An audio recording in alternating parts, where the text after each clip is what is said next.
Muy buenas noches a todos, a una nueva sesión del Diplomado Internacional en Neurología Veterinaria. Esta noche la conferencia va a ser en español. Tonight's session will be in Spanish. Those who want to listen it in English, please set the interpretation to English. Is the icon who looks like a little word and is near raise your hand. Como siempre, queremos agradecer a la Asociación Argentina de Neurología Veterinaria y a la Asociación Brasileña de Neurología Veterinaria por apoyarnos en este evento. Esta noche vamos a estar continuando con el tercer módulo de este diplomado, que es sobre electrodiagnóstico, y tenemos el honor de presentar nuevamente al doctor Gibran Castillo, que nos va a estar hablando de aplicación clínica de la electromiografía. Bienvenido, doctor. Muchísimas gracias, Esteban. Gracias por la presentación. Pues buenas noches a todos. Bueno, como ya les comentó Esteban, vamos a empezar hoy con electromiografía. Perfecto. Vamos a Cuando ver. quieras puedes compartir pantalla y empezamos. Perfecto. Dame 2 segundos.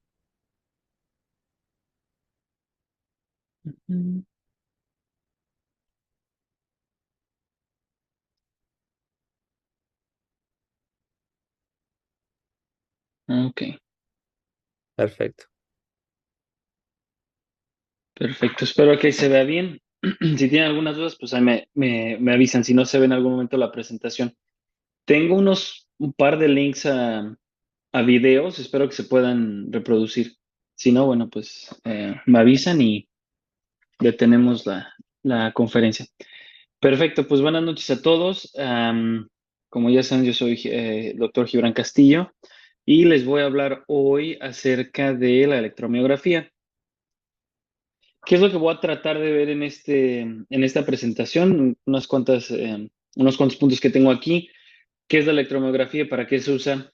Es una prueba diagnóstica más sencilla que la electroencefalografía, entonces espero que quede claro, un poquito más, se puede aplicar un poquito mejor. Entonces esperemos que todo el mundo esté contento con esta. Vamos a ver un breve repaso de potenciales de acción y la placa neuromotora. Me van a ver repetir esto constantemente en nuestras charlas, pero es para que recuerden, entre más se practica, más se recuerdan este tipo de conceptos. ¿Cuál va a ser el equipo que necesitemos? ¿Cómo se hace la electromiografía? Hallazgos normales, hallazgos anormales, las limitaciones y luego vamos a ir con los casos clínicos, ¿ok? ¿Qué es la electromiografía? Primeramente es un método electrodiagnóstico. En inglés se le conoce como EMG, electromyography, electromiografía en español, muy similar. Es muy similar o va de la mano con otro tipo de pruebas que nosotros podemos hacer con esta máquina de electrodiagnósticos, como la velocidad de conducción nerviosa, NCD, o las respuestas evocadas del tallo cerebral, o pruebas de audición, también se les conoce, o VAER en inglés, o VAER, hay otro tipo de acrónimos para esto. ¿Cuál va a ser la función? Va a ser encargada de determinar la función de la unidad motora. Es decir, la unidad motora no solamente es el músculo, también va a ser la placa neuromuscular y va a detectar la actividad eléctrica de esta ruta motora. Algo que quiero que les quede muy, muy claro, y esto creo que va para todas las pruebas que yo les voy a presentar, no es una prueba específica. No es una prueba que les va a decir específicamente cuál es la enfermedad. A eso me refiero con específica. Es muy sensible en decir está afectado o no está afectado, pero no es tan buena para detectar específicamente qué parte está afectada en esa, en ese, como dicen en inglés, ese pathway entre el nervio motor y la placa muscular y el músculo, pero les va a decir si está afectado o no está afectado. De nuevo, ninguna prueba sustituye su examen neurológico, entonces, si van a hacer esta prueba, va a ser basado en los hallazgos que tengan en su examen neurológico. ¿Ok? ¿Para qué sí se usa? Localizar los sitios afectados, es decir, qué grupos musculares son los que están afectados. Saber de qué sitio vamos a tomar una biopsia, es decir, si el grupo de los miembros torácicos o anteriores están afectados, si creemos que son los músculos más distales que proximales, entonces sabemos de dónde vamos a tener una biopsia más representativa.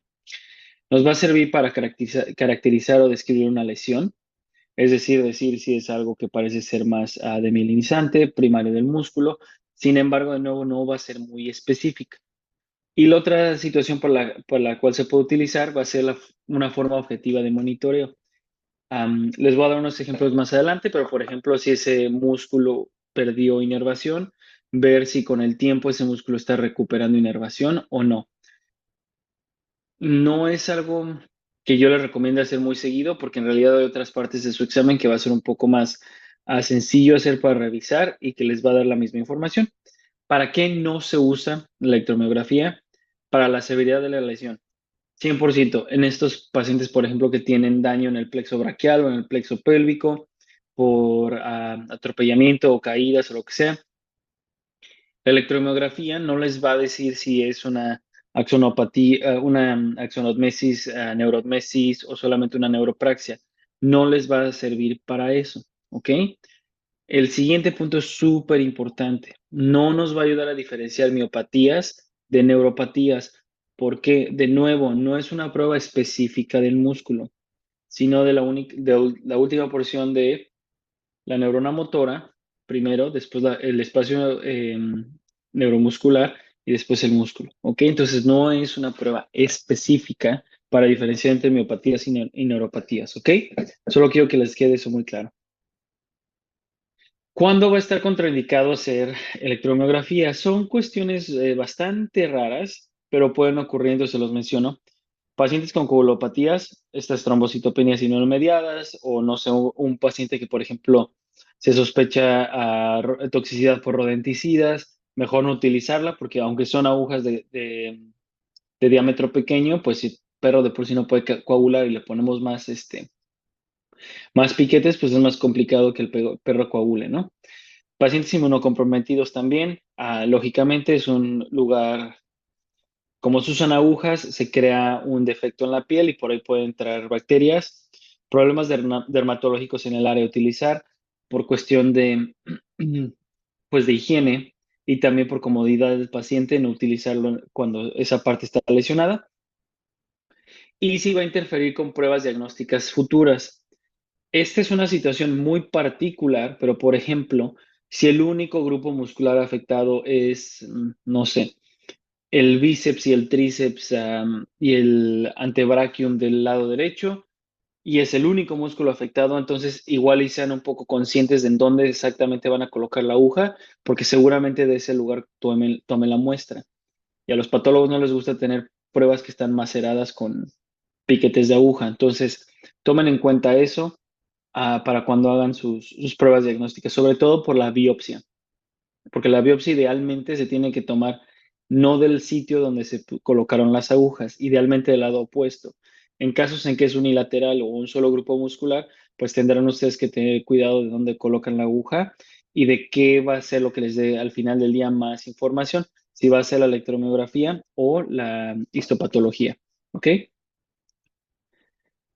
¿Qué registra la electromiografía? Principalmente su potencial de acción. Todo con electrodiagnósticos, y de nuevo van a escuchar decir esto constantemente, todo en electrodiagnósticos es potenciales de acción. ¿Ok? ¿Qué es el potencial de acción? Para aquellos que me vieron en la de electroencefalografía, es lo mismo, es el cambio en el potencial de membrana asociado con un gradiente o una diferencia eléctrica entre dos compartimentos, el espacio externo o extracelular y el interno o intercelular. ¿Ok? La diferencia de potencial de membrana en el músculo es muy similar a la de la neurona y con respecto al exterior es de aproximadamente 94 milivolts, ¿ok? Entre dentro y afuera. El potencial de membrana en reposo es de menos 70 a menos 90. Esos valores no son súper importantes en lo que estamos haciendo, es como una cuestión de fisiología celular muy básica, pero para que tengan una idea de cuánto es lo que tiene que haber el cambio de corriente para que en realidad se produzca una respuesta que nosotros podamos registrar en la computadora, ¿ok? El potencial en reposo varía dependiendo de qué literatura busquen.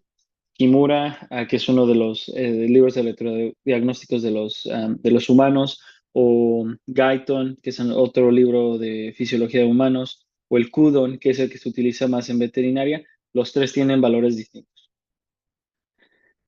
Una representación un poco más gráfica, ¿cómo es el potencial de acción? Lo que se ocupan son canales de sodio y de potasio. Todos recuerden que el espacio intracelular es negativo. Déjenme poner, ay, Dios mío, mi láser. El espacio intracelular, aquí dice citosol o citoplasma, es negativo, ¿ok? Mientras que el espacio extracelular es positivo. Ya lo dijimos la otra vez, el espacio intracelular es negativo principalmente por la cantidad de proteínas ancladas a la membrana y dentro del citosol. Eso va a ser lo más importante. Y es positivo por fuera por la gran cantidad de sodio y otros cationes que hay libres. La bomba sodio-potasio ayuda a mantener el gradiente eléctrico porque cada vez que se despolariza y esta membrana se vuelve permeable, lo que va a suceder es que el sodio va a entrar y el potasio va a salir. Para que esta membrana regrese a su estadio de reposo, la bomba sodio-potasio lo que va a hacer es expulsar el sodio y regresar ese potasio que se había perdido. Y así se restablece de nuevo el potencial de membrana negativo. Y esto ocurre constantemente. ¿Ok? Hay diferentes, dependiendo del tipo de estímulo, va a ser la respuesta que vamos a ver en la célula. En esta gráfica, pues tienen varios movimientos de las ondas o cómo se va a ver en una representación gráfica donde tenemos los milivoltios. Aquí va a ser el tiempo, o sea, en la Y va a ser los milivoltios, en el eje de las X va a ser el tiempo. Una hiperpolarización es cuando la membrana se vuelve aún más negativa de lo que normalmente es decir, cuando se hiperpolariza necesita un estímulo mayor para despolarizarse. Una despolarización subumbral, bueno, más bien un potencial de acción subumbral es cuando está por debajo de este límite de voltaje y entonces se vuelve a repolarizar. Después, cuando le damos justo en el umbral, van a haber dos posibilidades, un cambio local que no pasa a despolarizar más de la membrana o un potencial de acción completo. Un estímulo supraumbral, entonces iba a despolarizar la membrana. Quizás no tan importante este concepto en electromiografía, pero cuando veamos conducción nerviosa, ahí sí vamos a ver velocidad de conducción nerviosa. Esta parte de supraumbral, infraumbral, supraumbral o subumbral va a tomar un poquito de mayor relevancia. Pero de todas maneras, recuerden este cuadrito. La placa neuromuscular. Lo que sucede ahí es un lugar de sinapsis, es la terminal de la neurona motora, que aquí en este esquema pueden ver como en amarillo. Y la fibra muscular, que pues como ven bien aquí son como estas partes tubulares donde está el perimicio, endomicio y toda esa situación. Entonces aquí tenemos las neuronas y esos axones como están como conectados a ese músculo.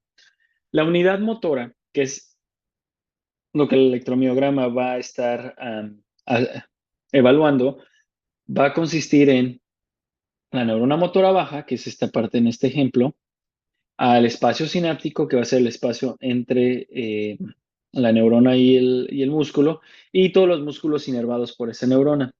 Recuerden que una neurona puede inervar múltiples grupos musculares, ajá, pero normalmente ese músculo solamente recibe inervación de una sola neurona, ¿ok? Pero la neurona, entre más ramas salgan a más músculos, ese músculo tiene un movimiento menos preciso. Por ejemplo, en el grupo de ojos, de músculos extraoculares, casi siempre es una sola neurona con dos o tres músculos o grupos musculares. Al contrario de, por ejemplo, en el bíceps, donde hay diferentes neuronas yendo hacia ese mismo músculo y esa misma neurona inerva diferentes músculos. ¿Ok? Bueno, vamos a lo que sigue. La transmisión.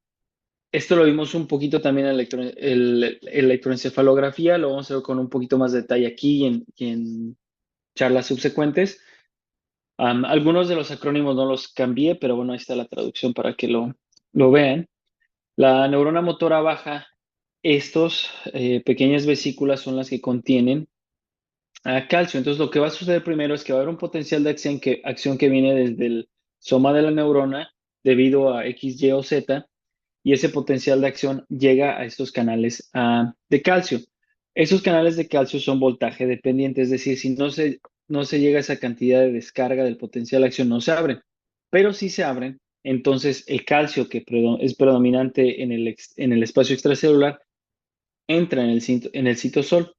Este calcio es súper importante para que estas vesículas de acetilcolina se fusionen a la membrana por medio de complejos proteínicos como el SNAP, el SNARE, y hay muchísimas proteínas involucradas ahí, importante saberlas para, por ejemplo, enfermedades como botulismo o envenenamiento por arácnidos o cosas de ese tipo, pero bueno, el chiste es que el calcio echa a andar ese complejo vitamínico, proteínico, perdón, que al final del día va a provocar que todas estas vesículas se adhieran a la membrana, ¿ok?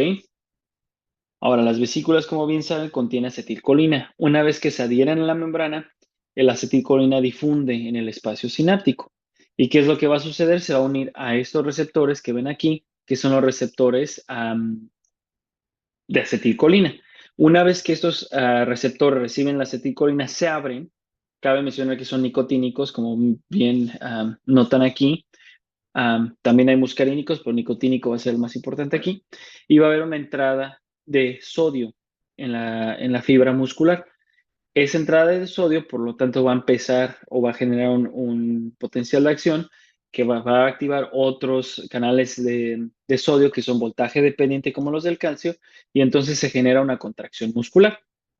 Ajá. Entonces, como pueden ver, es un complejo no tan sencillo como uno pensaría, y hay varios pasos en ese, ah, en ese proceso. Súper importante va a ser la acetilcolinesterasa, que la tenemos aquí marcada en rojo.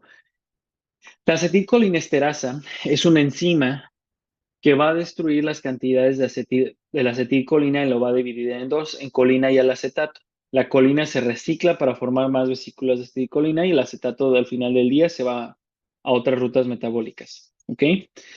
La función de esta acetilcolinesterasa es una va a ser reciclar la colina y otra deshacerse de las moléculas de acetilcolina que se quedan en ese espacio sináptico para que el músculo no esté en constante contracción. ¿Ok? Les da suficiente tiempo para que se relaje y venga un nuevo potencial de acción. Ok, listos ya con la fisiología. Espero que todo mundo esté en el mismo canal. Si tienen dudas de esto, pues nos regresamos más tarde. Vamos a ver los tipos de electrodo. Hay distintos tipos de electrodo. De entrada, los de superficie no funcionan en perros y gatos. ¿Por qué? Por la cantidad de pelo que tienen. ¿Ok? Estos son muy, muy usados en humanos, no en perros y gatos. Nosotros tenemos de aguja y dentro de aguja hay dos posibilidades. El concéntrico, en donde el filamento va en medio y por fuera está la parte de metal. El bipolar, en donde se tiene cátodo y ánodo en la misma aguja, y el monopolar. La mayoría de veces se utiliza el monopolar. La mayoría de clínicas, la mayoría de aparatos trabajan con la aguja monopolar. ¿Cuáles son las ventajas de la aguja monopolar? Pues es relativamente simple, como lo ven, es solamente una aguja. Es un diámetro pequeño, o sea, un poco menos doloroso comparado con los concéntricos. Un amplio rango de grabación. ¿Por qué? Porque esta parte como grisácea, un poquito más oscura de la aguja, es la que recibe la grabación del músculo. Sin embargo, por ser tan grande y estar expuesta, también recibe más sonido o más interferencia. Como lo vimos en el electroencefalograma, las pruebas electrodiagnósticas tienen una cosa que se llama sonido y señal, y el radio entre los dos, o la proporción entre las dos. Entonces, a más sonido, menos señal, y a más señal, menos sonido. ¿Ok? Pero bueno, sí tiene un gran amplio rango de grabación, pero es muy susceptible al sonido. Ah, por lo tanto, se va a registrar cosas que no queremos. Se necesitan dos electrodos, uno para grabar y el otro de referencia. Muchas de las pruebas electrodiagnósticas ocupan un punto de referencia, y normalmente ese punto de referencia tiene que ser eléctricamente neutro. ¿Ok? ¿Cómo se va a hacer electromiografía? Aquí tenemos una máquina de electromiografía. En realidad no son tan complejas como uno pensaría. Es como una computadora realmente. Hay una impresora simplemente para imprimir las páginas. Este pequeño adaptador que algunas máquinas pueden o no pueden tener, la parte del monitor o la parte de la computadora, el teclado. Esta pequeña como consola que se tiene aquí es para ajustar distintas cosas, y aquí es donde vamos a conectar nuestras agujas. Esta parte de acá abajo no le hagan mucho caso, la parte de la electroencefalografía, y pues aquí tienen el monitor. ¿Cómo se hace? Se necesita colocar primero el electrodo a tierra en una protuberancia ósea cercana al paciente. Normalmente, si se hace el miembro torácico, se pone en la punta del codo, en la punta del olecranon, y si es en el miembro pélvico, en la punta del talus, la parte de ese huesito del tarso. Estos son los parámetros para registrar la electromiografía. De nuevo, menos sonido, a menor sonido, mejor señal. Entonces, lo que va a hacer esta cosa es similar como lo que charlamos en la electroencefalografía. Va a haber una cancelación de señales comunes. ¿Ok? Al registro de las señales, la diferencia entre el electrodo de referencia y el electrodo de grabación. Recuerden que todo lo que sea común va a estar cancelado por este mecanismo. ¿Ok? Entonces, evidentemente, la diferencia entre la referencia y el sitio de grabación.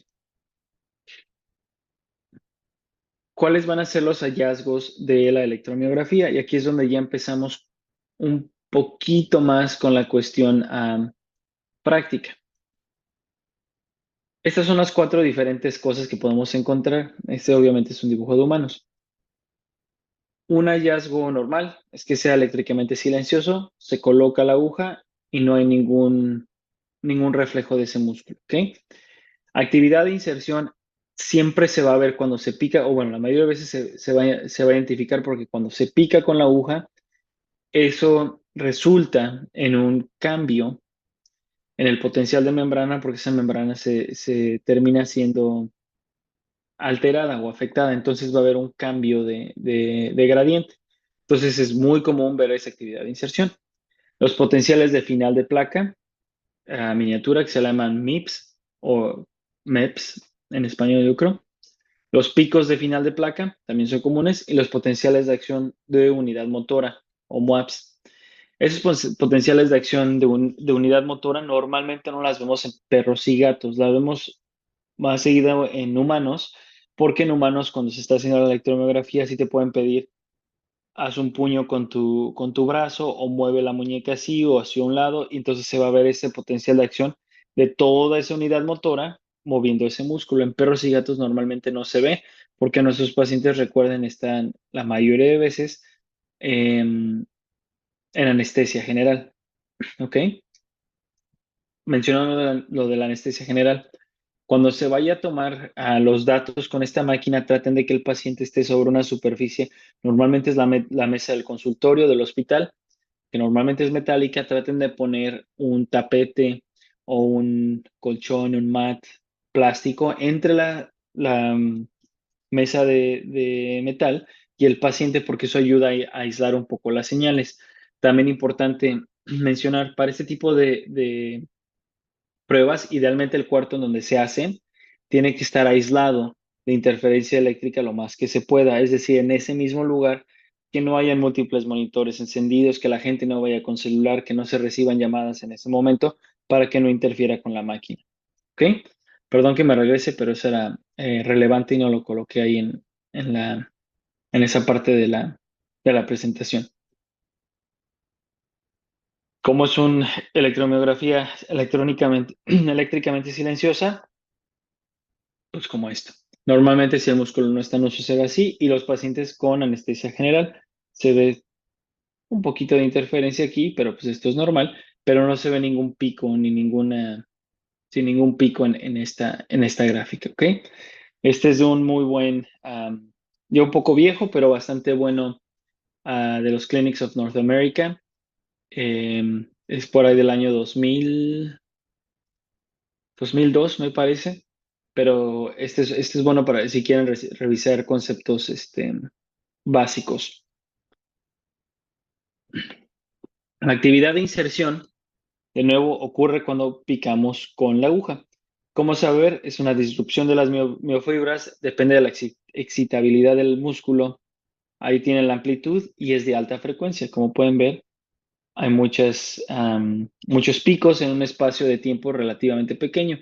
Estos son 10 milisegundos. Entonces, ¿qué les gusta que haya aquí? Unos 40, 50 milisegundos y vean cuántos picos ya tenemos. Entonces sí es bastante rápida y de nuevo en un espacio de tiempo relativamente corto. Entonces, alta frecuencia. Ahora sí viene el momento de la verdad. Ah, listo.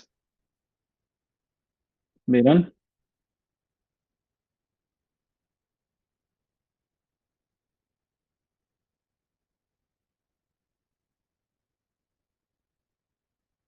Lo que están viendo ustedes es, cada vez que se inserta la aguja, se ven esas ondas súper rápidas y súper altas. Esa es la actividad de inserción. Después de eso, si se fijan, el operador deja de mover la aguja por un tiempo para ver si se detecta algún movimiento no esperado o bueno, inusual o anormal. Entonces, de nuevo, presten atención cómo esto es eléctricamente silencioso. Se coloca la aguja, hay bastante movimiento y un ruidito que se escucha que es muy común y después no hay nada. Después vuelve a mover o recolocar la aguja y vuelve a ver un poco más. ¿Ok? Por ahí sale una pequeña, un spike ahí que es normal, pero eso lo vemos un poquito más tarde. ¿Listos? Ahí salió un spike, movimiento de la aguja. Movimiento de la aguja, silencioso.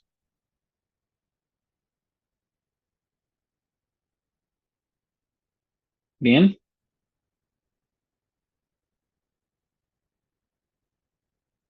ok. Espero que les quede más o menos claro. Déjenme ver.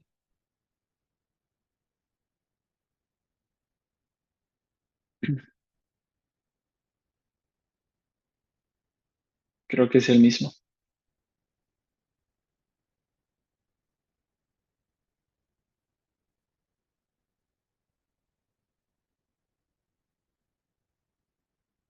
¿Listo? Ahora, otra cosa que vale la pena ver, de vez en cuando se ve un poquito de esos picos de final de placa, un poquito de esos potenciales de final de placa miniatura. Son unas pequeñas onditas muy pequeñitas. A ver si logro mostrarles dónde. Ah, ahí salió uno muy pequeñito de este lado. Eso es normal. Por ahí tengo otro video, creo, en donde salen los MIPS. Pero bueno, ahí sale otro pequeñito de este lado, del lado izquierdo, perdón, porque no están bien. Bueno, todo esto que vieron en estos dos videos de YouTube son normales. ¿Ok? Ahí. Ahora vamos a hablar de lo que es anormal.